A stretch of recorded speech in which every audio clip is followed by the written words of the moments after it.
Hello. I couldn't wait till 9 o'clock, really. I'm super tired. I'm barely getting this thing started, but I am getting this thing started. It's your boy MongoSlade, and we are Three Count Commentaries, and we're here to discuss a couple of short stories today. We're probably going to be here about 30 minutes to 45 minutes. We probably should wrap this thing up before 10 o'clock. Uh, oh boy. As I was doing my little nightly workout, Goldberg decided to destroy the internet talking trash about Asuka. I haven't even heard the damn thing yet. I have a video. I just put it in my bookmarks. I'm gonna play it. We're gonna listen to it together. Um, Also, Dave Meltzer doesn't like Mercedes promo. This is where we're gonna start. Actually, he didn't like Mercedes promo and pretty much blamed Jennifer Pepperman in WWE for some reason. And since we're starting with AEW, we got to start with AEW's ratings. And oh brother, let's I'm gonna go find the breakdown. I should have this. You could tell I'm tired. No, no. You should tell. You should know I'm. You should You should know I'm very tired because I'm very unprepared. But that's actually the usual for me. I'm actually unprepared quite often. Damn, do I have to individually turn everything off? So I'm going to find the ratings for Dynamite, and I want to see the breakdown because I want to see what drew and what didn't on this 3 hour broadcast. Now we noticed that Rampage, just the thought of Rampage runs people off. They got the hell out of here. Okay, so that's from the 13th. I need the one from the 21st. I need that breakdown from the 21st, y'all. Where that though? WG Phil is finally recovering from strep throat. Bruh, glad to hear it. I'm very glad you're doing well. They got 800,000 viewers. That's what they got. I don't think the breakdown is out yet. Um, it's about the same number as last week. 800,000, solid as a rock. That has led to some people having problems. Some people are smiling. Some people are unhappy. And again, I don't like talking ratings. I really don't. But we don't. Oh, we do got the breakdowns. The breakdowns are right. Yeah. So I'm looking at the breakdowns. I wish I could show you guys, but you guys can go to WrestleNomics and look at the breakdown. March 20th, 2024. Um, they got 800,000 viewers. They ended with a 0.27, and I want to now Rampage. It fell off a goddamn cliff. All right, you could just look at it and just tell Rampage it was over. Now, Dynamite was actually pretty consistent all night. It was pretty consistent. Um, a dip for Jericho and a dip for the finish to Adam Copeland and Christian Cage, but a lot of that is a dip in the 18 to 49 trend. Um, but actually, it's higher. It's higher than it usually is. Okay, I see. I'm trying to figure this thing out in real time. So Mercedes started the show, 900,000 viewers. And then it promptly went down to 838 and then down again to 791. So Eddie Kingston is not on anybody's list. Nobody cares about Eddie Kingston. Nobody cares about Okada. Nobody cares about these people. Both of the first 3 quarters, the later two had commercial breaks.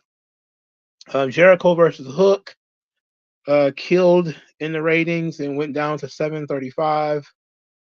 Then it went back up for Will Ospreay for his live promo. It only went up 23,000 though. It went up again for Tony Storm and Deonna Purrazzo and all these young ladies. And for Swerve Strickland, who was also in that 15-minute block. It went up again for Swerve and with Don Callis in the beginning of Christian's promo. It stayed about even. They lost about 12,000 viewers between the beginning of Christian and Edge to the end of the match. They lost about 12,000 viewers. But it seems like the big loser here was the Jericho Hook segment and the Kingston Okada segments. It seemed like those did the worst in terms of dips. Even though Deonna Purrazzo and Toni Storm, even though their tag team match, had lower ratings than Kingston and Okada, it had a higher rating in the previous segment. So you can see that it started going down, down, down, then it plateaued on going down with Jericho and Hook in the second part of Jericho and Hook. It plateaued there, and then it ticked up consistently after that, but it never got back to the 838,000 viewers that began with Kingston and Okada, and it never got anywhere near the 900,000 viewers it started out with Mercedes. So you can just look at this thing and you can tell who's drawing and what's not drawing. You can look at it and tell like the lack of storylines, the lack of investment in the show is really doing a lot of damage to the show. Even look, if they've been having Edge and Christian feud for months and they still can't pop a rating at the end of the show, but then you're asking people, to be quite honest, to sit through a cavalcade of garbage throughout the entirety of the show, for God's sakes. I don't know what to tell you. All right, so here's the breakdown. So you can see it. I got to be careful not to dox myself. But here is the breakdowns for you to look at it. It's abysmal. Now look at this. This is the beginning of the tag team match, and with the Will Ospreay promo. But Jericho and Hook is right before that. This is Jericho and Hook right here. The lowest of the night. It begins here. It ends here. They lost viewers during their match. They lost viewers, and these viewers never came back. These people here never returned. Now, these people here, some of them came back. These people here, some of them stuck around. But these people here, between the end of Kingston and Okada and the beginning of Jericho and Hook, those people were gone and they did not return. So there's something disgusting in here. There's something gross in here that they didn't like, and they didn't bother to come back. So, what are we investing in the product for? I don't get it. I'm not understanding you. And Mercedes, she was in this segment, and she was in this segment, right? Yeah, she was in this segment, the 791. She was in the 911. So I don't think anybody expected her to be in the second part, this one, but she was in the first part. They never give us what the ratings are for Big Bang Theory, so we don't know how much of a solid lead-in they've been getting. But we looking at this thing, and it's a disaster, fam. This is a mess. 800,000 viewers. 800,000 viewers. Look. I'm not one, again, I don't care about ratings. I care about ratings only in how they relate to business. And I think that, trends matter more than what the actual show did. But this show being stuck at 800,000 viewers, despite all the new investment in the product, that's the thing that makes it sad. You invested all these free agents, and it's not popping nothing. It ain't got nothing going on. It's dead. It's sick. It's dead. It's rotting. Why? And the answer is simple. It's the lack of storylines, brother. No storylines, brother. I don't know what to tell you. WG Phil says Jim teach the locker room basic acting skills and delivery, giving me back to the industry. Who the hell is Jim? Oh, Jim Parsons. I was about to say, who the hell is Jim? I have no idea who Jim is. All right, so Dave Meltzer was talking about the difference between the promos of Mercedes Moné and Will Ospreay, and we're gonna read this one together. It's on Reddit. Stupid. Be careful not to dox myself. Okay. All right. Dave Meltzer gives thoughts on parts of AEW feeling more WWE-ish lately. Oh, brother. He says Mercedes Moné, when she came out, this is not right or wrong. It's just 180-degree different approaches.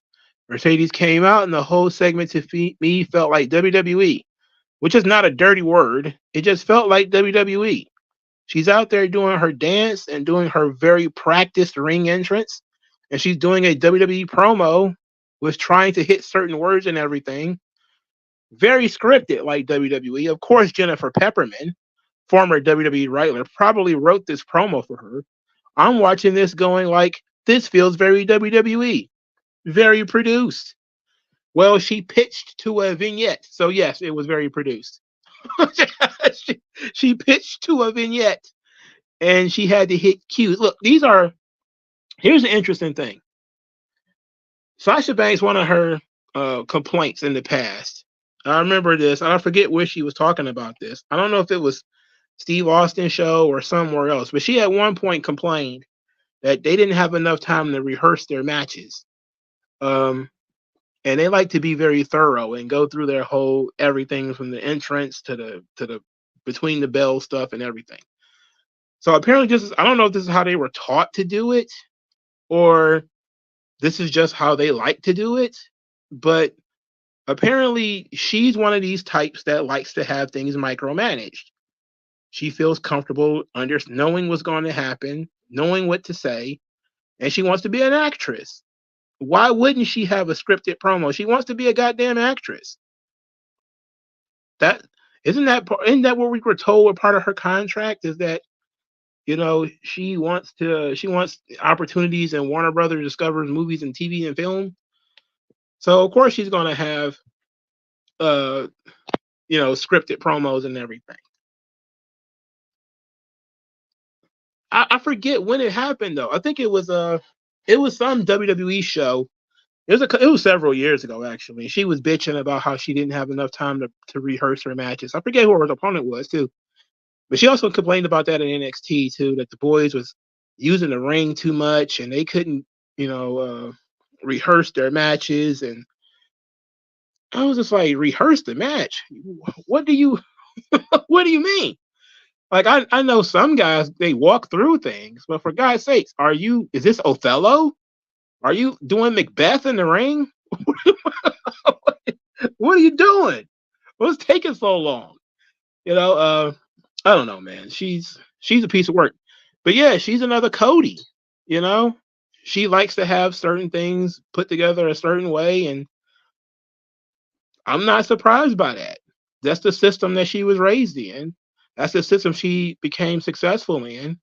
Why would she change it because she's in AEW? She's the face of AEW now. They should change for her. And oh yes, they absolutely rehearse their matches in full in AEW. There's quite a few people who have said that. Well, I'm pretty sure the Young Bucks and Kenny Omega and all those guys do. They go through matches in full. The old Randy Savage, 1, 2, 3, 4. I can't understand that one.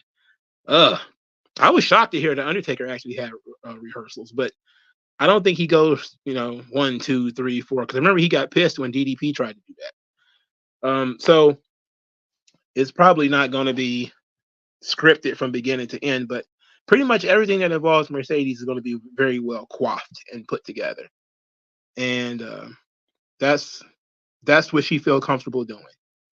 It seems kind of goofy to think she would do otherwise. But of course, in dissing Mercedes Moné, he had to prop up Will Ospreay. So he says, Will Ospreay comes out and it feels completely different. It's very what I would say New Japan without the swear words, in the sense that it's very authentic to the story. You can argue which is better. Some people want the realism in the sports, and some people want the show. But whenever I watch her, I'm like, this feels like watching WWE. And when I'm watching AEW, I will say it does feel more WWE-ish in the last few weeks, which is no surprise with Jen Pepperman and the other people in there that have come in, and their knowledge essentially is their knowledge essentially of wrestling is WWE. So the stuff they're going to do is going to feel like WWE because that's what they know.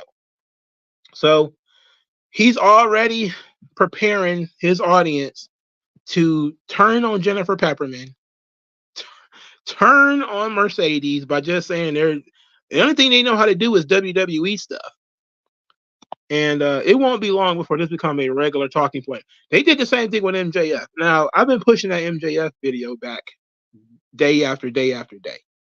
All right. That video was supposed to come out on Monday, but because it's evergreen and it doesn't matter since he wasn't going to show up, I pushed it's going to come out tomorrow. So I'm going to have 3 videos tomorrow. The Dark Side of the Ring, the biography, and the MJF video. I had 3 videos today. But they did the same thing to him. They basically labeled everything he did WWE-ish. And that became what people hate about AEW, And this is not going to start. This is not going to end up well. This is not going to end well. She's only been on TV twice, and they're already doing this. They're already doing this. He's only been on TV twice. You don't need full rehearsal. No, you never need to walk through a match completely. But they got stunt coordinators in AEW, for God's sake. So they're going full tilt on that. Full tilt. It would be nice if people learn how to do like a chin lock or an arm bar or, something like that in order to work your spots in, but I don't seem like it. Volca King says, no wonder Sasha was the botchiest of 4 horsewomen with no time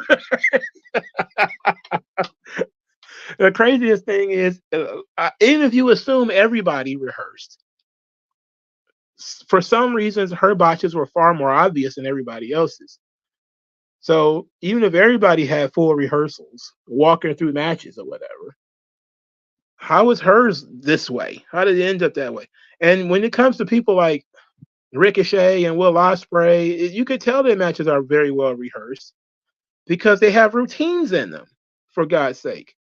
It's not, Rick's going to do his stuff, which is everybody. Ric Flair has the same match every week.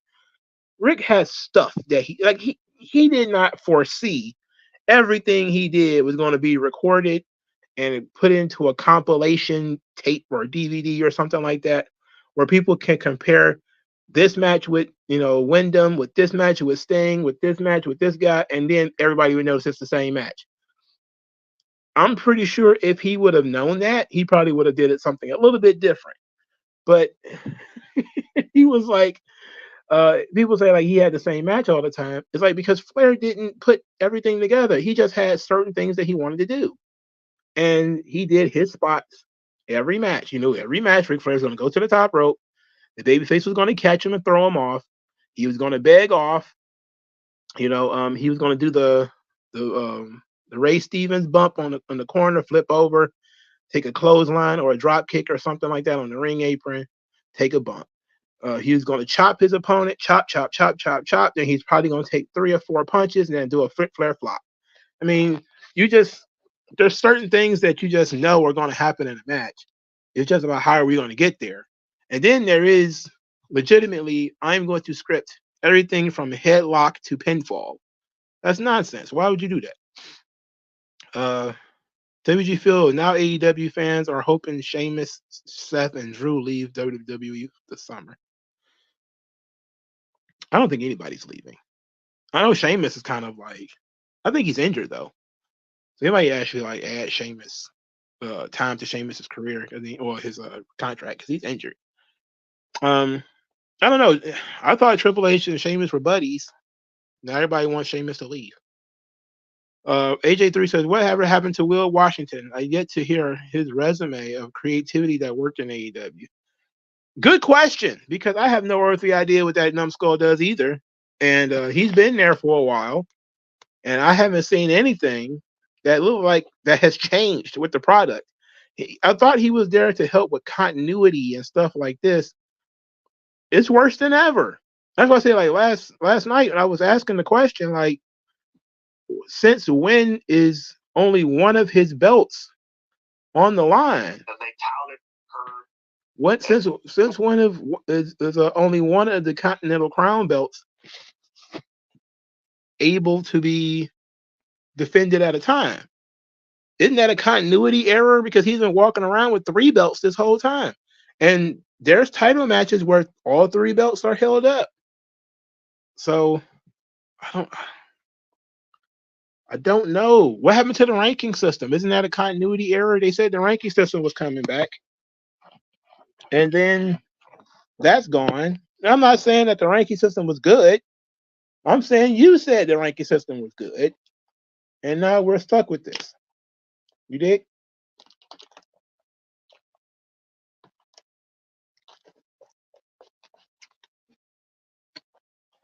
So I don't know.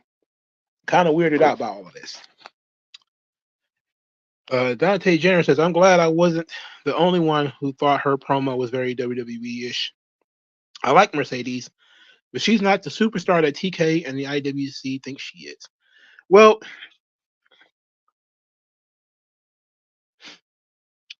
I like Sasha Banks. I'm not even going to hold you up. I like her.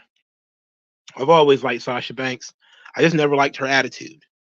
But I don't have a problem with somebody who feels like they deserve more and they go out and try to get more. I don't have a problem with that. But she is a diva. She was absolutely a, I want nothing but yellow peanut M&Ms in a bowl, separate my yellows from my greens kind of person. And that stuff drives me crazy. And then she gets to the point where she gets this entourage, and he's talking about she wants to, focus on her mental health. It's like you got 500 goddamn people you showing up now. Like, I don't know what's going on. She is becoming something crazy, and I don't get it. I don't get it. But I do have to ask. This ain't none of my business. I'm gonna ask this question anyway. I thought this girl was married. That's none of my business. I don't really care about it too much. But whatever happened to her husband? Because I see her taking pictures with pretty much everybody except her husband. Almost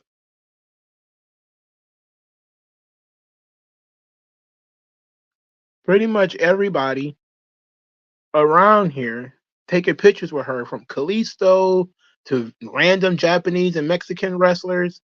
I never see a picture of her and her husband. Ever. I don't think I've ever seen them in the same picture. Ever. It's okay to be divorced or split up or whatever, but maybe that's what's really the problem. Maybe she got home issues. Do I think Britt Baker is going to return? Yeah, I think they're going to eventually build up the return of Britt Baker to combat Mercedes. I hope they don't do like some kind of Outcast like storyline again, where it's Britt Baker is I was here from the beginning, you're here to. It's just like that didn't work well when CM Punk did it. It didn't work well when other people do it. It just seems dumb to me. I keep wondering where her husband is. Yeah, she married a seamstress, and she was at the Super Bowl without her husband. She was in Japan without her husband. She was in Mexico without her husband. Where is this guy? Uh, just, oh my God. I don't know, man. I've been asking that question for 2 years though. Like in the back of my mind, ever since I heard she was married, I just kept saying, why do I never see pictures of her and her husband ever. Hella pictures with her and Naomi. Hella pictures with her and Kalisto, her and Bailey, her with random Japanese wrestlers, random Mexican guys. I never see a picture of her and her husband. And then I started hearing about all this mental health stuff she's got going on. And I'm like, did she get divorced? And look, there's nothing wrong with that. You know, people have problems and things happen. She was traveling a lot when she was in WWE. You know, that could really, damage a relationship. And maybe that was the case. But she just kept falling apart and kept saying, I don't know where Sasha Banks and Mercedes begin. I'm like, oh, I don't know about this. Seems kind of weird for her to say that, she was so used to people calling her Sasha, she didn't know what her real name was and all this kind of stuff. And then she went and started wrestling under her real name. It's like, wouldn't that blend the gimmick even more? If the problem was you needed to get away from the gimmick, why did you then integrate the gimmick into your personality? And now she's basically Sasha Banks on steroids. I don't know. It's a good question, though. I don't want to spend too much time asking the question of where's her husband, but I noticed that when she was over in Japan, I didn't hear anything about a husband. I was like, bro, she's just out here doing her thing. So it's over. But I figured if she needed some, like when I read the article about her going to live with Maria Menounos and Maria Menounos' husband, I said, where the fuck is Sasha's husband during this whole thing? Like, did he move in with them? And I was just like, I guess not. I guess not. I guess he didn't, dog. Speaking of which, I didn't want to derail the video talking about this, but I want to talk about this. Also is none of my business. Maria Menounos, right? This, I forgot his name already. What is this guy's name? The agent that is Sasha Banks' agent, that is Maria Menounos' husband. That guy is 11 or 12 years older than Maria Menounos. He was like 30 and she was like in her early 20s when they started dating. And because he's like in his mid 50s now, she's like 45. And I thought that was weird. They said he met her when she was 18. And I was like, if she was 18 and he was 20, 30 something, I think. Maybe in his late 20s, early 30s. I think they're at least 12 years apart.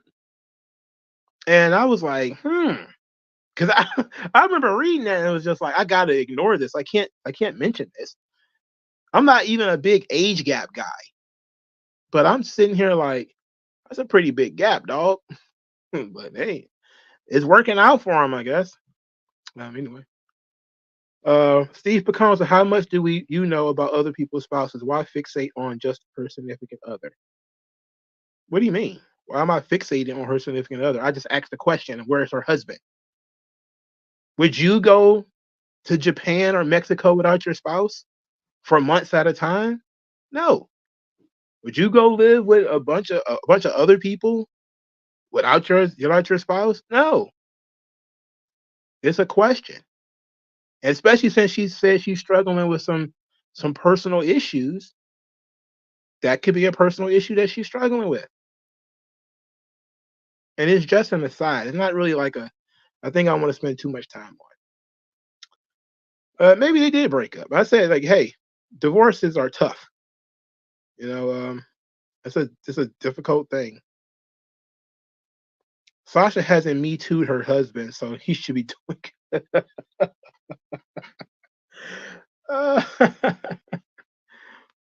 I don't know, man. I've never even seen a picture of the guy, to be quite honest. I honestly don't even know what he looked like. All I know is he's a seamstress. That's what I was told, and it was weird. It was weird that she was traveling the world without the guy. And I was just like, okay, city girl behavior. But traveling, being a wrestler, shit, she wouldn't be the first wrestler that got divorced. You know, pretty much all of them get divorced eventually. Most of them have been divorced 2 or 3 times. He's just a private person. Maybe he doesn't like football. Her husband didn't go to the Super Bowl because he didn't like football. Oh my goodness. He didn't like Japan either, or Mexico. His name was Kid Mikaze, the American Suzuki. He was a crappy indie wrestler. Oof. Do you watch MLW? Off and on. I watched their last show. I fell asleep on it, but I watched most of it. The one they did in New York. I watched that. I watch it if I can find it. If I remember to watch it. I don't review MLW anymore. I used to. All right. So Goldberg bitching and complaining and whining and all this. I don't know what's going on really. This all happened while I was working out. So Goldberg just decided he was going to complain about things. So I guess we'll go into that. Let's go into this. Whoa, what the hell's wrong with this guy? Hey, is this guy okay? Well, a girl beat my winning streak. What's that? A girl what? Beat my undefeated streak. Oh, I didn't know that. What's the story there? Yes, I can't even remember. Asuka is her name. Asuka. Japanese girl. And they touted her as being the one to have the longest winning streak. And it just so happened that culminated when I got there, right? And then it just so happened that every single wrestler uses the spear in their moves, right? Yeah, that's for sure. Pretty ironic that happened when I got there, right? So that's how they do. Did something happen when you got there that you think caused the rub, where they wanted to change the storyline? Was there one thing, or do you think it was just kind of? No, the fact that I didn't get along with Paul Levesque, which is Vince's son-in-law, I think had everything to do with it. But wait a minute, what? Are we talking about separate instances here? What is he talking about? Like the Asuka thing happened in like 2012. People started doing spears way before that.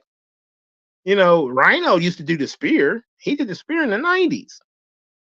Edge started doing the spear in the late 2000s. Goldberg it was early 2000s. Goldberg wasn't even there when he was doing the spear. Now, he does have heat with Triple H. Triple H dissed Goldberg on Tough Enough. I remember that. I'm about to go find the quote. So this is going to be humorous. I'm trying to go find the quote from Tough Enough. But yeah, Triple H, boy, he's no fan of old Bill Goldberg. But this is really, really old. This is like from the early 2000s or something like that. This ain't recent. None of this stuff is recent. The Asuka winning streak thing is recent.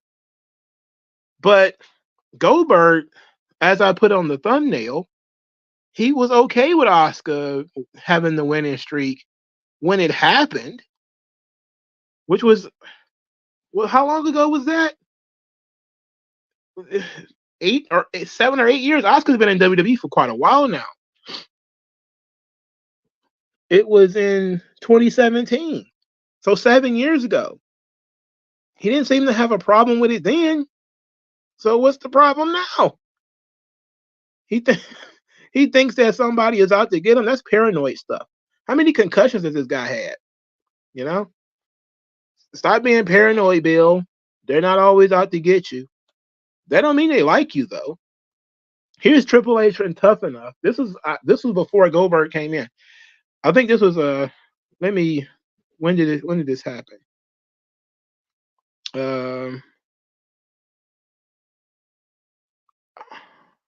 I don't know what year this was. This was when Maven was on Tough Enough. So Maven was wrestling in 2003, 2004, so maybe 2002. He says, if your biggest idol in this business is a guy that's been in this business for about a year, got everything handed to him, can't have a match longer than 4 minutes, has not wrestled probably for more than 3 months straight, because every 3 months he's got a hangnail, a toothache, a tummy ache, he needs time off. Is it about telling a story? Is it about being a jacked up guy that stands in the ring, is fed a bunch of guys who really don't know what they're doing to mow over? If your biggest idol in this business is a guy that's been in this business for about a year, got everything handed to him, and they going over the same thing over and over again. Somebody, whoever copied and pasted that, they copied and pasted it twice. And it says, no heart for what we do, no guts, no heart. I had to be helped up the stairs because I couldn't walk myself. And I walked to that ring and I wrestled for 45 minutes with Vince McMahon. But I question the fact that when somebody has a poster of a guy on his wall, they can't suck it up enough to continue. When he's on top of a business and they ask him to go and he's like, I'm sorry, I can't. I got to sit at home for 3 months. I can't even make it to TV. I'm sorry, I don't like where this storyline is going, so I can't come in. I got to question that guy's heart. Wow. This was years ago. Oh, I could have just played the goddamn audio.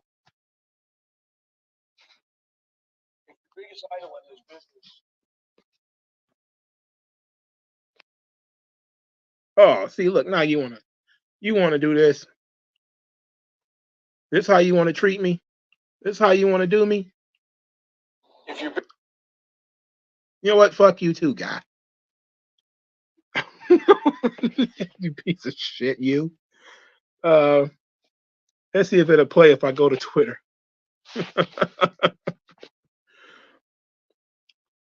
Jesus Christ. No, it's still not loading. It's still not loading, so it's doing something wrong. It's from 2001. Okay. That's fair enough. I knew it was a long ass time ago.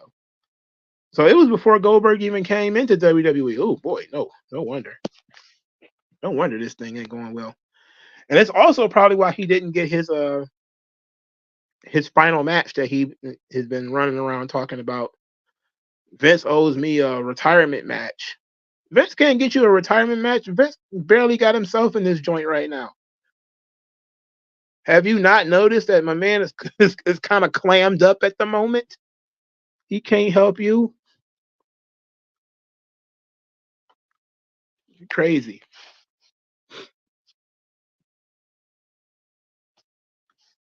Do you think Scott D'Amore will end up in either AEW or WWE? If Scott D'Amore was smart, he'd start his own promotion. If he had money to buy TNA, then he's got money to start his own promotion. He should have started his own promotion. Don't lie to yourself. I don't want him in WWE, that's for sure. Edge has always done the spear. Asuka hasn't had a winning streak since she joined the main roster. Yeah. But I guess they're talking about the NXT thing, though. Like, she's still undefeated in NXT, and it's been almost 10 years at this point. The issue that I'm having here is I'm trying to figure out where his brain is, because when you say everybody started doing spears, I do believe that the spear became way overblown. Lashley does the spear, Moose does the spear, Roman does the spear. Why does Edge use the spear, by the way? Roman's a football player, Moose is a football player. Why does Lashley use the spear? He's a big guy. He doesn't need to use the spear. Why does he use the spear for a finish? It did become everybody's finisher over time. Like the super kick, like the DDT. It's the tombstone power driver, the regular power driver. These moves do get perverted. But the spear is probably the most protected move in wrestling, as so many people use it as a finish. We don't need that. I hate that. I hate that for you, Bill. I hate that for you, Bill. Goldberg asking for a retirement match in Israel. Wouldn't they have to have a show in Israel first? For God's sake, they didn't even do that stuff yet. They haven't even done it yet. I'm pretty sure the Israelis are not willing to cough up the money yet. I wouldn't do no show over there. I would rather do a show in Saudi Arabia than do one in Israel. I swear to God, I wouldn't want to do it. You ain't doing nothing but a Target, bro. You ain't nothing but a Target. I wouldn't do that. You having all those people in one place, you're just a Target. I wouldn't do it. You got guys like Johnny Gargano and Jimmy Jacobs who are cruiserweights using spears. Brother, I didn't even know that. So my mind is blown because I didn't even know that. Jesus H. Christ. Why would you do that? Blue Demon Jr. wants to wrestle Cody Rhodes. That's crazy. This guy's like 80. Why does he want to wrestle anybody? He says, I thought MJF was super chill.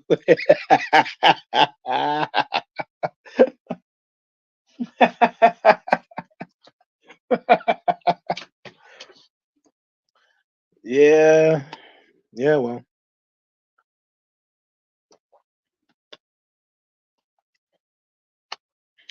Johnny, he does do that springboard spear between the ropes. Yeah, I forgot about that. That's okay. That's okay. I don't know what's Goldberg's problem. I think he needs to get over it though. This is not that big a deal. If we're being honest, man. He popularized the spear. I would give him that credit. But it's not like the only reason people do spears is because of him, you know. Wait a minute, somebody did a Metal Gear anime series? Is that a real thing? Or is that like a fan made thing? Anyway. Very interesting stuff. Goldberg's, I don't know, what's going on with this guy? I don't get it.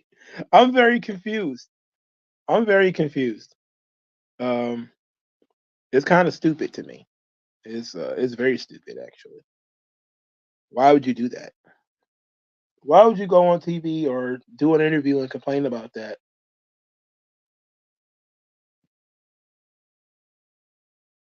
Vince Russo is making fun of Tony Khan. What's in TK's cup? Oh my word. Yeah, what is in TK's cup? I am interested in what Al Snow might have to say about AEW signings, but I don't want to go into it blind. Someone's gonna die in the AEW ring. I'm just sitting here looking at YouTube channel titles. Tony called Goldberg now retire for that retirement match. You know what? I think Tony Khan has AEW's future all sold up in retirements. This year it's Sting. Next year it'll probably be Danielson, and then they'll probably have Edge retired next year too. So you'll probably have a couple of big retirement shows where they're going to build everything around Danielson's last match, Edge's last match, Christian's last match, as a way of bumping up these pay-per-views. That seems to be a pretty solid way of doing things. Because I like a lot of guys at the top are saying, this is my last year. This might be my last contract. I'm not going anywhere. But I'm retiring after this, all that kind of stuff. Tony Khan is the richest incel. I think at this point he might be a gold cell. I heard Wrestling Soup saying AEW is going to be the retirement spot. So it's Florida Wrestling Promotions.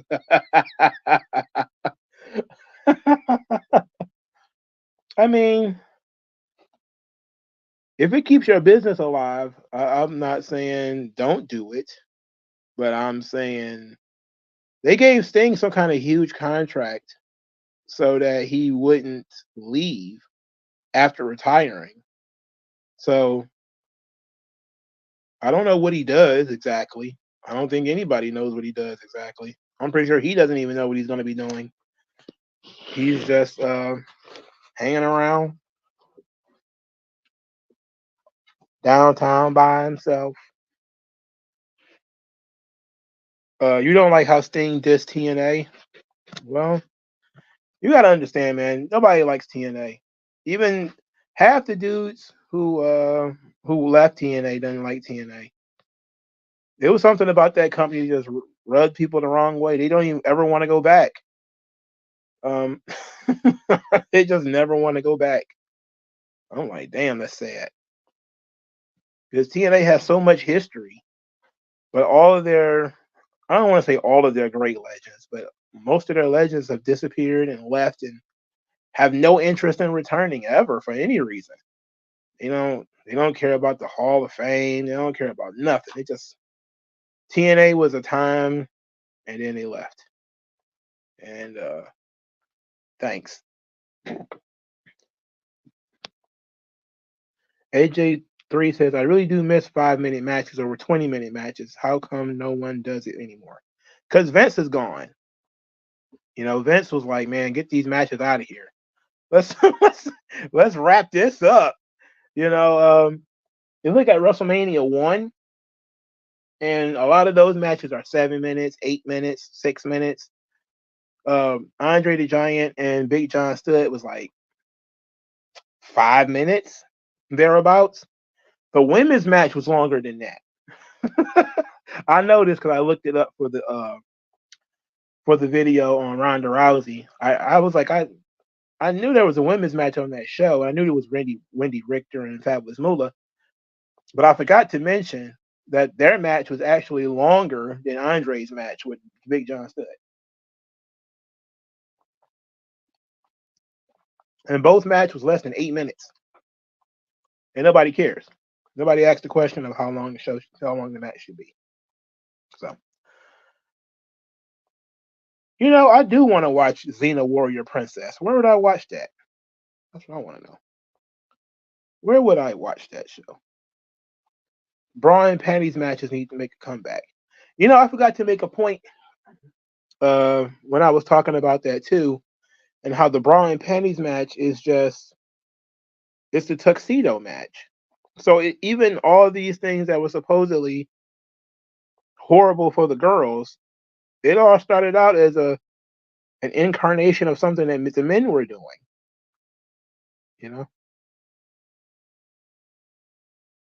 Tubi. I gotta download Tubi to watch Xena Warrior Princess. Do they have everything? I guess I'll do it.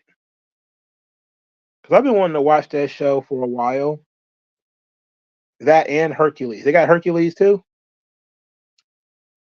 I used to love those shows, and I used to love Highlander when I was a kid.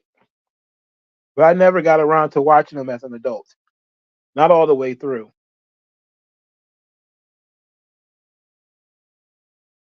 So I guess I'll get around to it. Throwing Mexican side says Xena was dope. Would watch it with his sister. I know those shows used to be intertwined, right? Hercules and Xena, they were made by like the same people, and they used to have crossovers and stuff. That shit was fun, and it helped me get into like Red Sonja and Conan the Barbarian comics because they used to have a lot of crossover. They're funnier as an adult because of how schlocky it is. We just don't have action shows anymore. Like it's like it would be nice if we had like some really cool action shows on TV nowadays. But those syndicated action shows, they were fun. They didn't have the best acting, they didn't have the best effects, but they were fun. That's why I still watch Power Rangers and stuff too. The first thing I see, I download Tubi. The first fucking thing I see is Blue Hill Avenue. I hate that movie with the heat of 1,000 goddamn suns. I hate the Blue Hill Avenue. I hate that movie so much. Spartacus is on here. I love Spartacus. I got Spartacus on DVD. Oh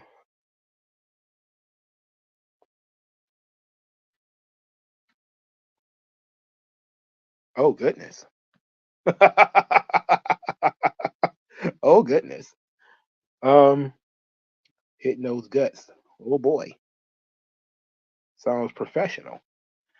I put in Xena into Tubi. I don't see it. I don't see it. It gave me Xenia. What's Xenia? Xanadu. What the hell is that? A lot of stupid stuff here. Nothing that I actually want to see. Nothing that I actually want. Why am I doing this while I'm live streaming? My dog. My bad, dog.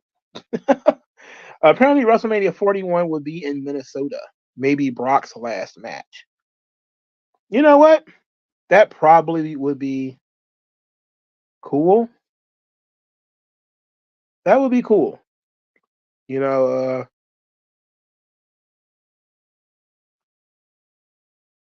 he has to work at some point this year, though, I think, don't he? A lot of people don't think Brock should come back. I think it's only a matter of time before Brock comes back. Amazons. It's a TV show. What is this? Oh, it's a movie. A barbarian queen who wants the riches of her kingdom sends two fierce warrior women on a quest to get a magical stone and a mythical sword. No. Okay, here's these other Crow movies that you guys were telling me about. Crow Salvation. This is the third movie, I think.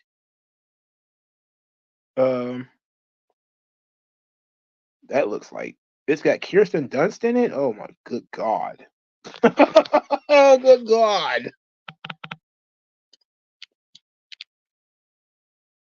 Tubi is a poor person's app, along with Crackle and Roku. AEW fans wouldn't use those apps because poor people don't like AEW. Right. Poor people can't they don't understand the sophistication of the AEW product. It's you'll never get it. There's a UFC documentary on this thing? I'm just seeing all kinds of shit. But I'm not seeing anything about what I wanted. Oh my God, is that boxing? Oh, it's not anybody I've ever heard of. If Charlotte Flair retires, should Tiffany Stratton be her final opponent? I think that if you're going to retire, your final opponent should be either somebody you're going to hand the reins of the company over to, passing the torch, or one of your greatest rivals, or something like that. So if Charlotte's going to retire, I think it should probably be against Becky.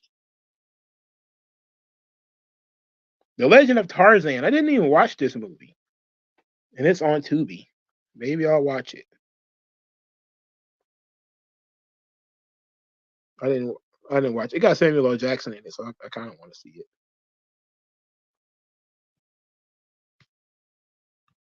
They don't have Hercules or Xena on this goddamn thing. I was lied to, but at least it was a free app and I didn't, spend any money. Crow the Wicked Prayer had that child from Terminator 2. What child from Terminator 2? The little boy? Whoa, she got huge knockers. Titties are a distraction. They got Sheena on this joint? Oh my goodness. Oh, they got Conan Adventures. Oh, that's terrible. You like to see Lorenzo Granger like to see Tiffany or Chelsea Green win the women's Money in the Bank. Well, you could pretty much count Chelsea Green out. They've already decided she's a comedy jobber. She's probably not going to have a match more than 3 minutes, and she's going to go in there and lose, and pretty much that's it for her. I wouldn't be surprised though if looking at what they're doing with the Money in the Bank when it comes to El Jefe del Judgment Day. it's not working out. It's not looking good. But yeah, they don't have Hercules on here. I have to find some other kind of site that has Xena, Warrior Princess, and Hercules and stuff. It's not on Shout TV because I looked. That's where I watch Kamen Rider and all that other old Japanese shit that I like to watch from time to time when I feel like watching Kamen Rider. Usually they have some crazy stuff on here. Yes, John Carter. John Carter. She's having surgery. I thought she had like a skin rash or allergic reaction or something. She getting like whole new skin? What's that about? That sounds scary. Where can I could use my regular bootleg site, but I tried to watch Xena and Hercules on there, but my word, they had episodes missing, so I couldn't follow the goddamn story. It'd be like episode 1, episode 8. You're like, what? What happened to the other 6 episodes in this joint? Like, why would you do that? It's like when you go to a comic book shop, they got 1, 3, 5, and 6. Like, what? And they do that shit on purpose. Xena is on Prime Video. Oh no, thanks. I got Prime, Amazon Prime, but I'm not paying for Prime Video, dog. Oh my God! Is this Johnny Nitro in the Hercules movie?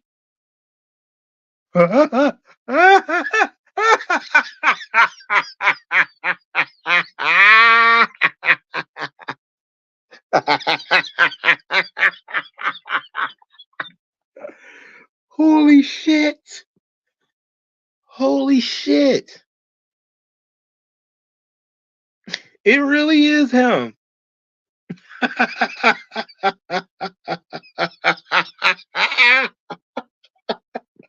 He's Hercules. Oh. That's amazing. Oh, okay. Dragon Tiger Gates. I don't know if you guys have ever heard of that, but Dragon Tiger Gate is actually good. I loved watching this. I bought it on DVD back when Blockbuster was going out of business. And I bought Dragon Tiger Gate, and it was pretty good. It was one of these crazy kung fu flicks. I used to love like getting those random kung fu movies, random Chinese flicks out of Blockbuster, and they used to sell them for like 4 for $20 or something like that. It was amazing, amazing time, and amassed quite a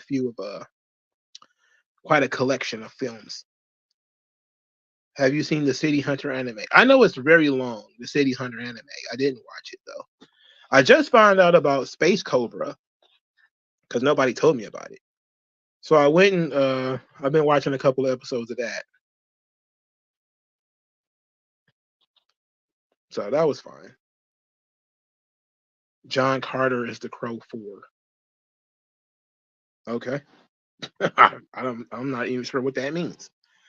But we'll put it together. The thing is, the weekend is coming up. I'm probably gonna have some free time. Let's see what's on Pluto. Is it on Pluto?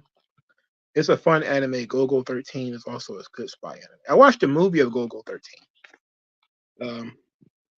I enjoyed the movie. Oh shit! Oh shit! No, I watched the movie of Go 13. It's pretty good. High quality stuff there. I was looking for something. Now I can't find it. Where is it? Go 13 is the first anime to use CGI. Yeah, they used it on like the I think it's like a helicopter scene or something. It wasn't a lot, but they used it. I remember seeing it. They got real old Hercules movies on here. Hercules in New York with Schwarzenegger. These are like 50s Hercules movies. I haven't seen the Disney Hercules movie in a long time. I forgot what I was looking for. Okay, here we go.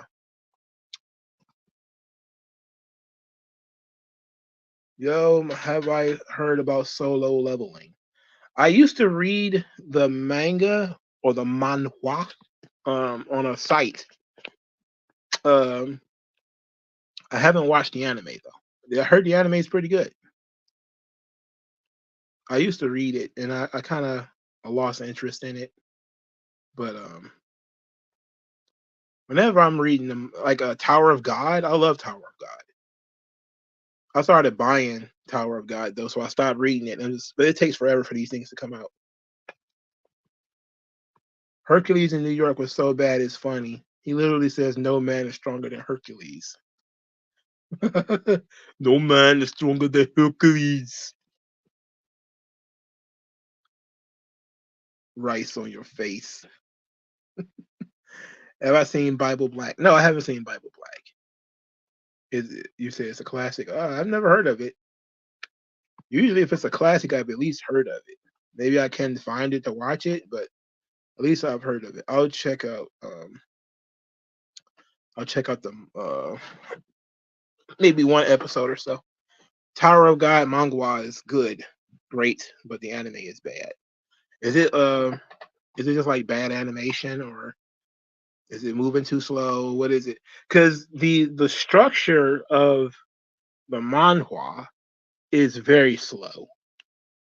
And I really don't like the art. The art is weird. Bible Black is a hentai? He tried to get me to watch hentai and then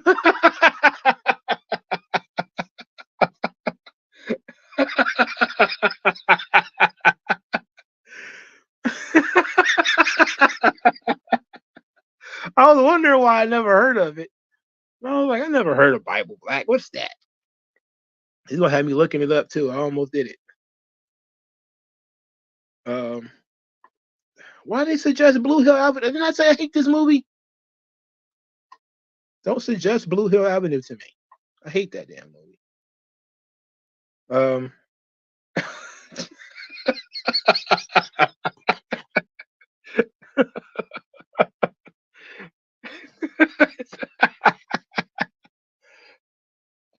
That's interesting. That's a good one. That was a good one. I'd have been surprised like a motherfucker. I've been shocked and appalled. It's probably one of those Netarare joints too. I hate those goddamn movies.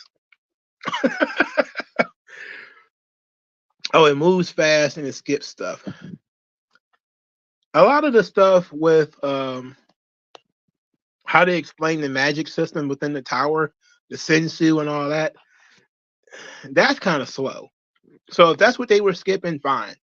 If they, you can't skip Bam being obsessed with Rachel though. Like that's the crux of the story. And it's so sad. It's like that was a great heel turn. It was such a great heel turn that I wanted to read, and I got so sick of waiting that I dropped off. Like that was one of those weird things where usually something repels you and you drop off, but it was something where it happened, and I was like, oh my god, I wonder what happened next. And then you just kept waiting and waiting and waiting, and then when you finally get that anticipation comes down, you like, I see it when it happens. We'll get around to it eventually. So I stopped reading it. But I do have a standing order of Tower of God graphic novels when they come out. So I'll see. I'll be able to relive the great surprise on that joint.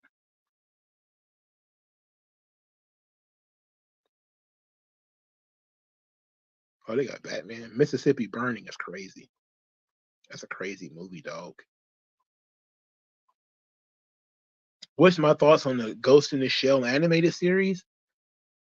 It's okay. It's okay. I mean, everybody likes the movie, for God's sake. It's okay. I think it's hard for me because it was the same thing when I watched the anime. I mean, I read the manga, A Ghost in the Shell.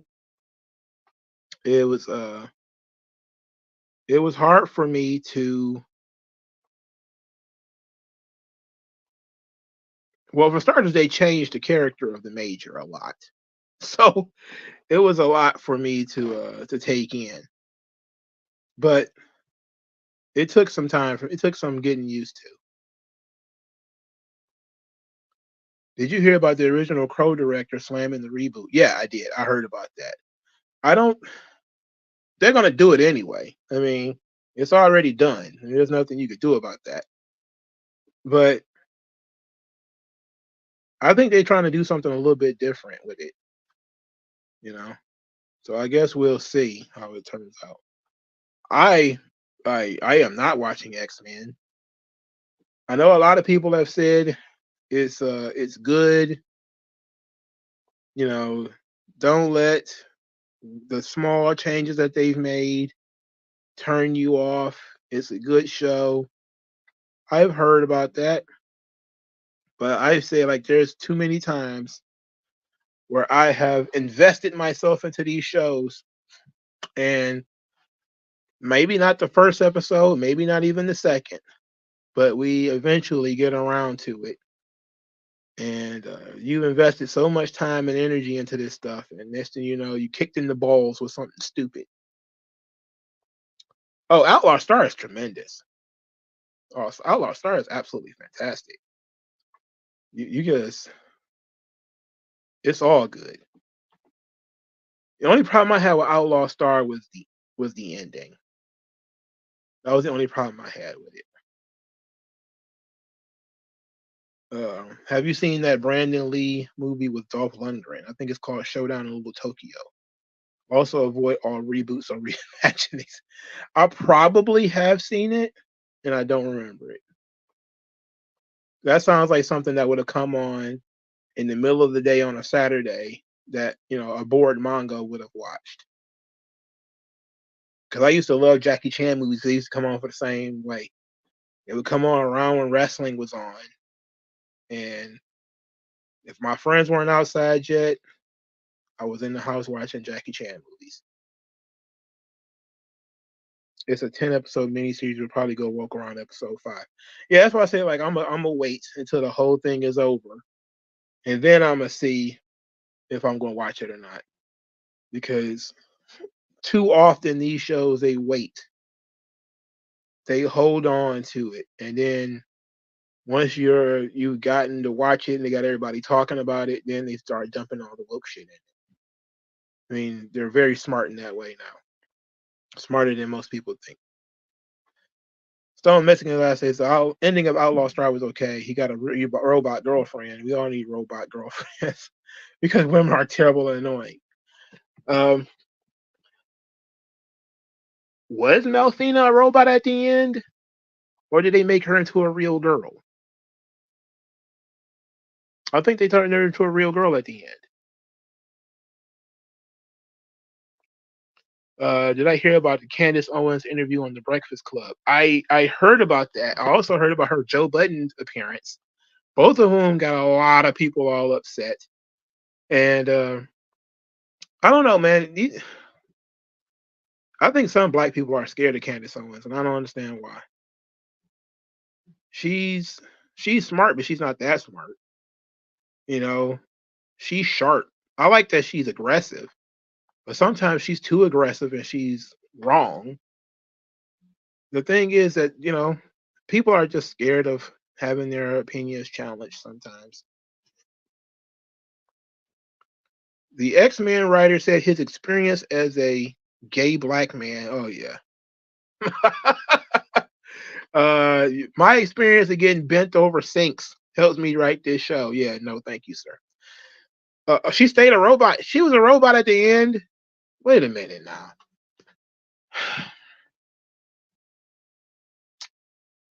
Wait a minute now. The end when they had the big wish and all this shit, and everybody died and got reborn. or however that thing happened. That's why I say I don't like the ending, because the ending doesn't make any fucking sense. It seemed like everybody got destroyed, and then everything got sent back. I thought they turned Melfina into a real girl at the point, almost like Pinocchio. But I'm not saying that the show was worse off if she was turned into she stayed a robot. But maybe I'm misremembering. Maybe I'm thinking about something else. All I know is when they got to the ley line, it was crazy. It got nuts at the end, boy. When they had all the major characters in one spot, like that was fucking cool, you know. But then they had some of the villains and stuff never met up with the original gang and everything, so it got kind of weird. Space pirates. He had a magic gun. He got fired for having an OnlyFans. Huh. Ugh. A gay man with an OnlyFans? Yeah, that sounds weird. That's weird. There has to be more to it than that. I would imagine there's more to it than that.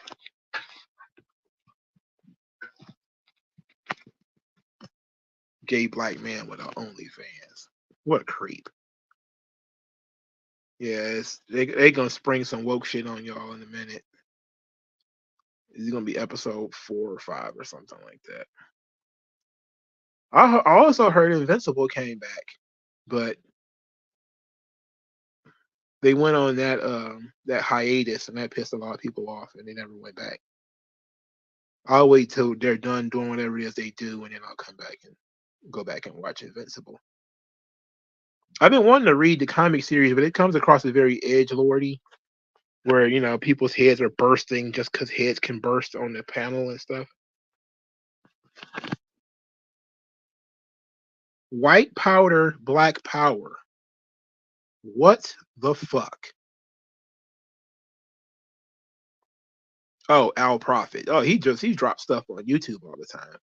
I knew that shit sounded familiar. Invincible sucks. It's like The Boys to me, where it's like, hey, let's just do a lot of blood, a lot of blood, heads cracking, bones shattering. Like there's another one like that, Crossed, where I was like, people were telling me, oh, you should read Crossed, and I look into it. It's just like, I think Uber is the same way. They said the same thing. Like, what if Nazis had superheroes or something like that? And I was like, man, okay, that could be cool, but ultimately, I'm talking about people just, heads crushing, people dying. Am I supposed to care about these characters at all? And a bunch of weird stuff happening to them. The guy who worked on The Boys worked on Invincible, I think. Well, they have 2 different creators. The guy who created Invincible is the guy who created Walking Dead. The guy who worked on The Boys is the guy who created Preacher. It seemed like it. It seemed like Uber was just like, white nationalists if they could have their way. But then again, I haven't read it all, so I don't know. But when I saw it and I saw that, it was basically Nazis with superpowers, I was like, there's only one way this could go. There's only one way this could go.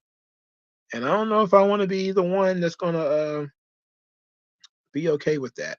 So. Tenchi Muyo, I tried to watch that as a kid. I never got into it. I never really got into harem anime. It's a weird genre to me. It's a weird genre. You like to see Trish Stratus and Tiffany Stratton?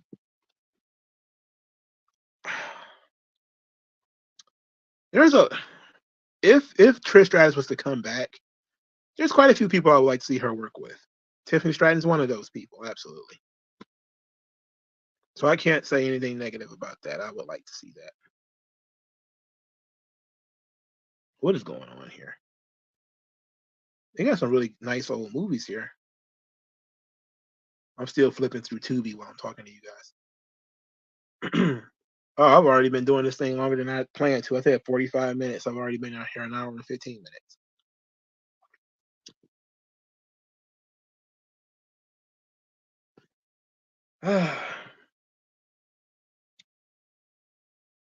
Gozu94 says he remember Cross. A coworker told me the part with the zombies shooting their load into bullets and infesting people with them.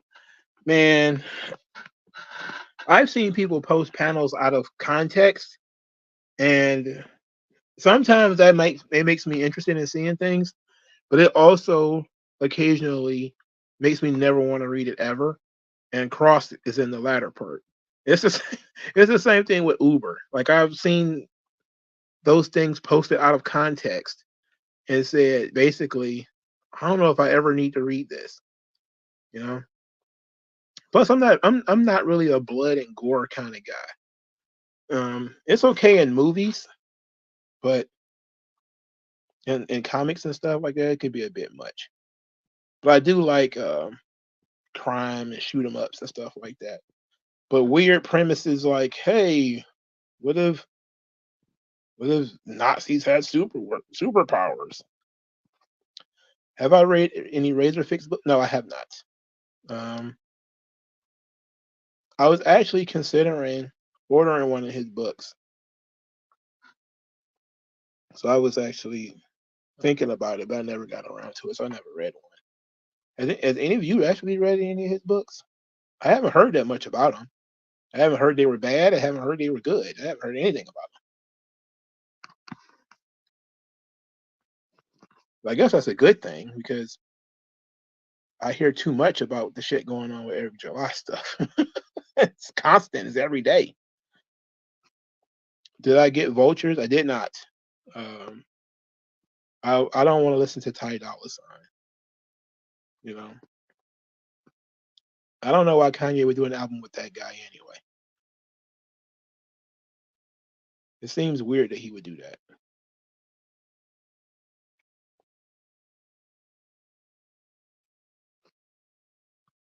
You didn't know he.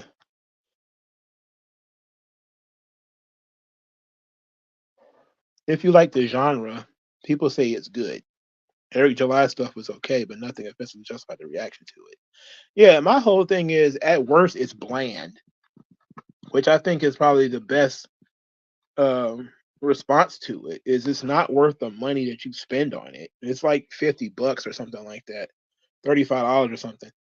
It's not worth that, but it's not worth going on an entire campaign over the guy over. It seems ridiculous. I know that Razorfist really likes westerns. I'm kind of just okay with westerns. It's not like my favorite genre, but I do like westerns.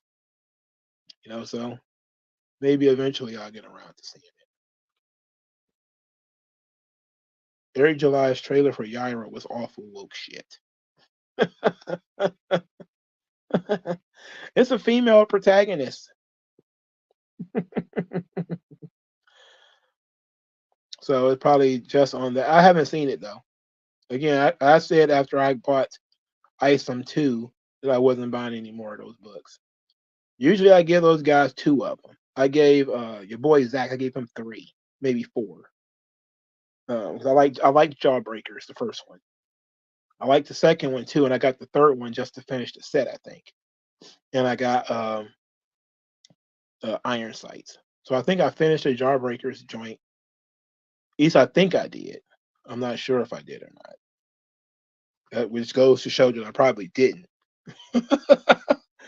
Do you believe pairing Trish Stratus with Zoe Stark is worse than Kurt Angle wrestling Baron Corbin at WrestleMania?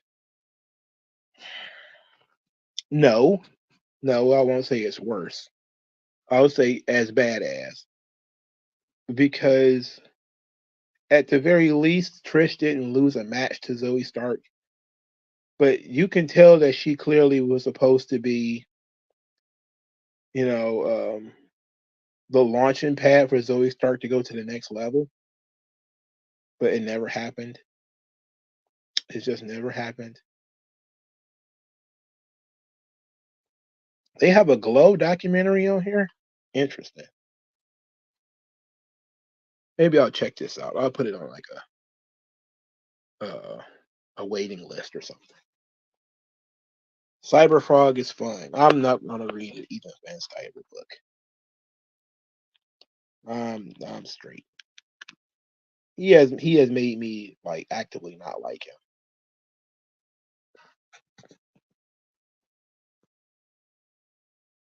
Just I don't. I'm pass. If I come across it, I'll probably read it, but I'm not gonna actually like pay for it. Anyone named Ethan is a very thin-skinned fat fuck in the VS sector. I don't have a problem with it. Like I don't. It's just I'm just kind of like I'd rather not. You know. They got 70s movies on here, 70s action movies on here. TNT Jackson. They got Dolomite on this joint. Oh shit. Now this actually might be kind of dope. This might be dope. How many of these joints they got on here? Ethan's been acting strange for years now.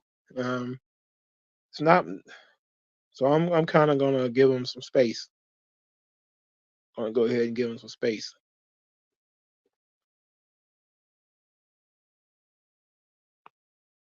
Yeah, Dolomite is funny as shit. So I may have to hang out on here a little while and watch Dolomite.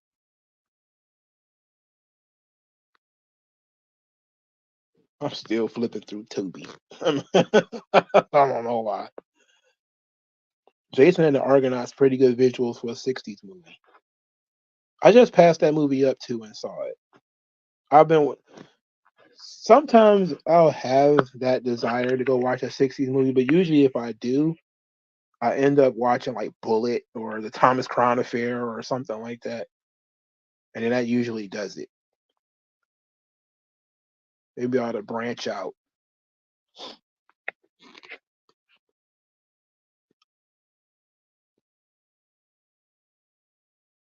What is this now? That Willem Dafoe?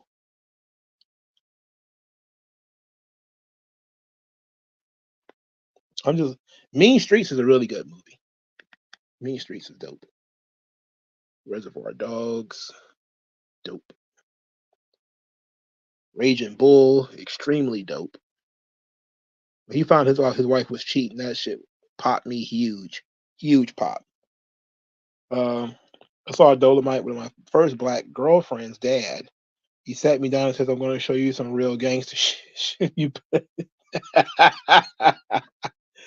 Yeah, smarten you up. You watch some Dolomite. They gotta get the fuck out of here with that.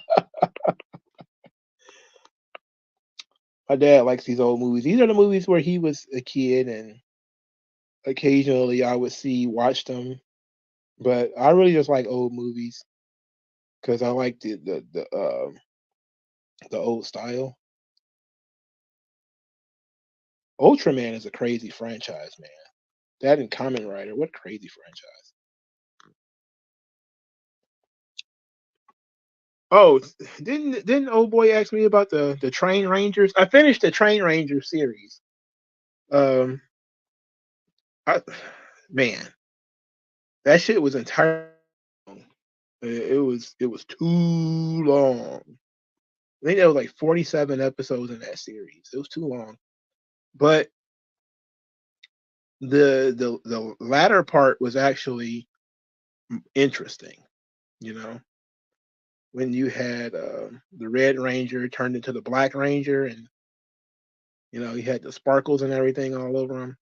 That was all right, you know.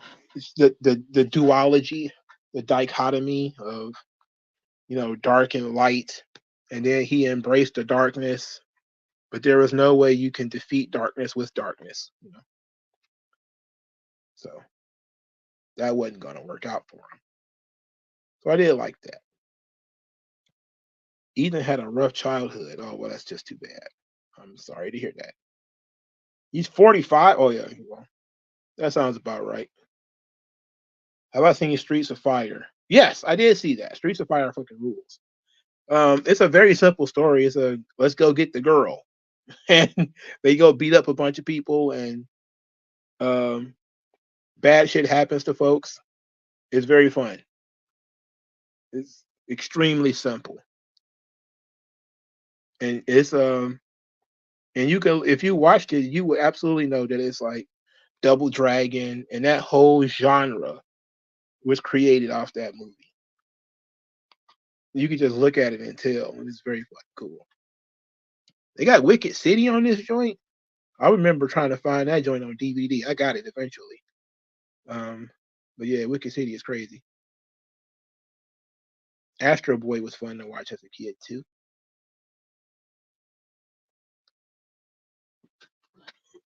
Ranma Half.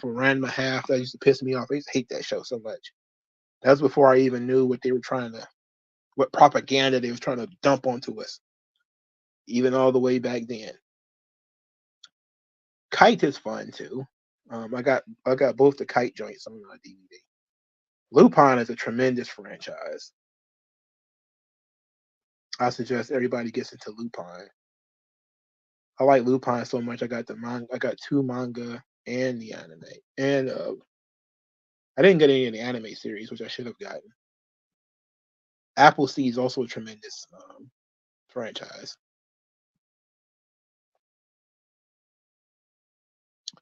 Gogo 13 is on here, the movie. All right. They got almost every Lupin movie on this joint, it seems like. I ended up in the anime section. They got live action stuff in the anime section. That should just tell you they don't know nothing about that. Why is Kamen Rider and Ultraman over here? That's not anime. No, but they speak Japanese, so is this all dub shit? Because it seems like it's all is going to be dubbed. I have nothing against dubs. I just want to know.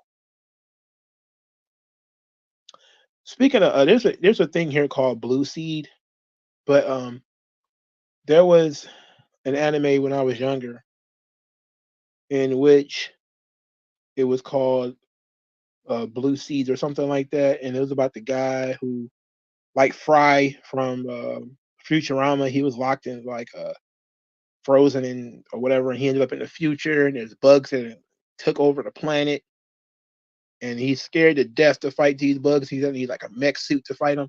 Do you remember that? Blue Gender, yes, that's exactly what I was thinking of. I knew it was something. It's I was like, oh, this was nuts. I remember seeing that when the first time I watched it. I was like, this is crazy. And then I saw him piss himself, and I was like, oh no, oh no, oh no. Oh no. He pissed himself in front of the baddie and still got the girl. So you know some man wrote it. There's no way you can write this guy just piss on himself in front of this girl and he still gets the girl. That's crazy. No woman in her right mind would get no pussy to no guy who pissed himself in front of some bugs. Scared or not. Scared or not. But I guess that was all about his character development. Blue Gender was crazy though. It was crazy.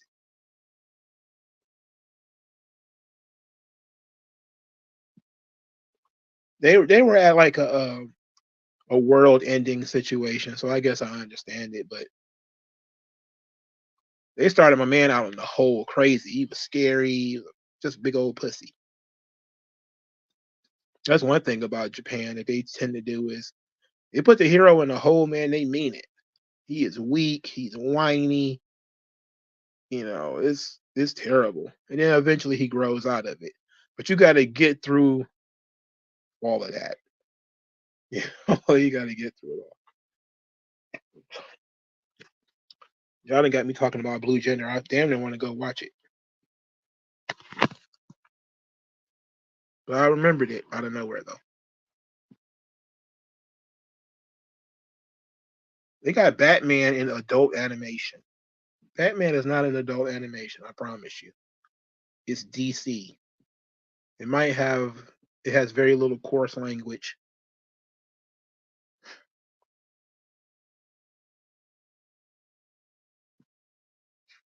Have I seen Paranoid Agent? Isn't that when a guy walking around with that bat start bashing people in the head? I haven't seen all of it, but I've heard of it. I think I might watch that too.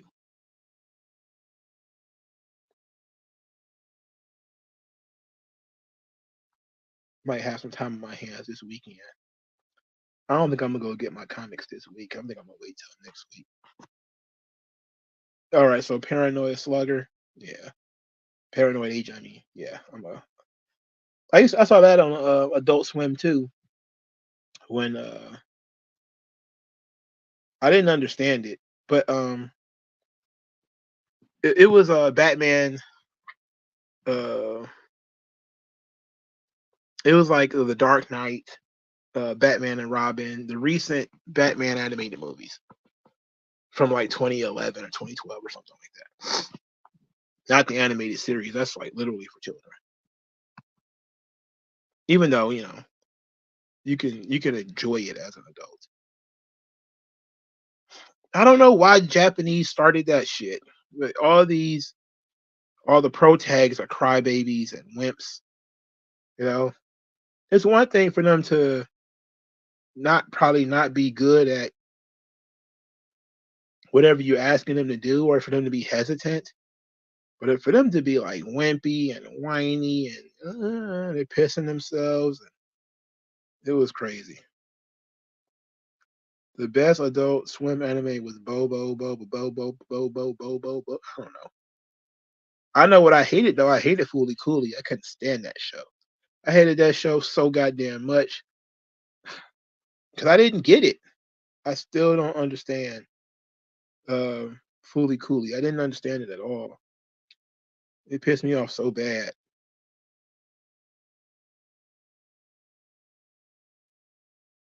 I still don't get it. I still don't get it. I still don't get Fooly Cooley. I hate that show. I know a lot of people like Fooly Cooley. I don't like it though. I definitely will pass.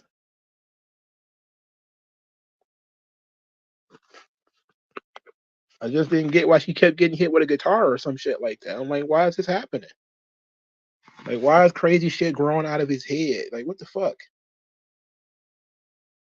And I have not ever had it effectively explained to me, like, what's happening.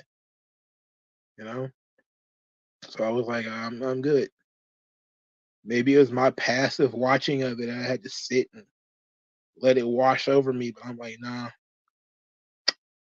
not gonna put any more energy into this damn thing. It's an allegory for puberty. Huh. Oh well.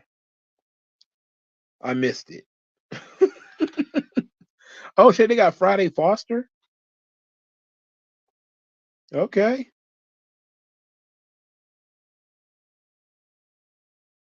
All the old Pam Grier movies. Friday Foster was a comic character. She was used to being comic strips back in the day. I don't think they ever reprinted them either.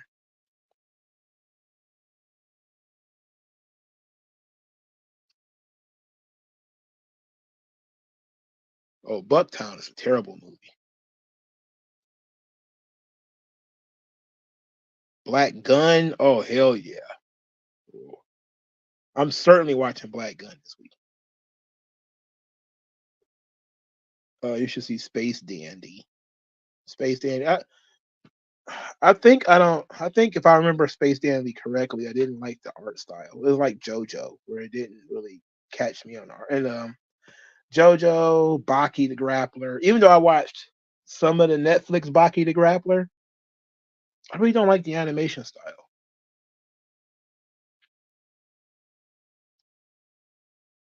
I forgot I watched Baki the Grappler up to a certain point. Then I just never went back to it.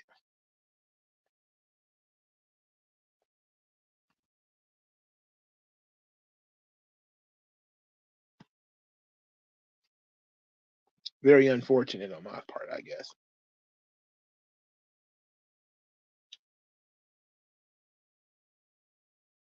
So I'm just going through Tubi, putting movies to the side for me to watch on the weekend or something. Even though I know most of these movies I'm probably not going to watch. But most of them are movies I've seen already.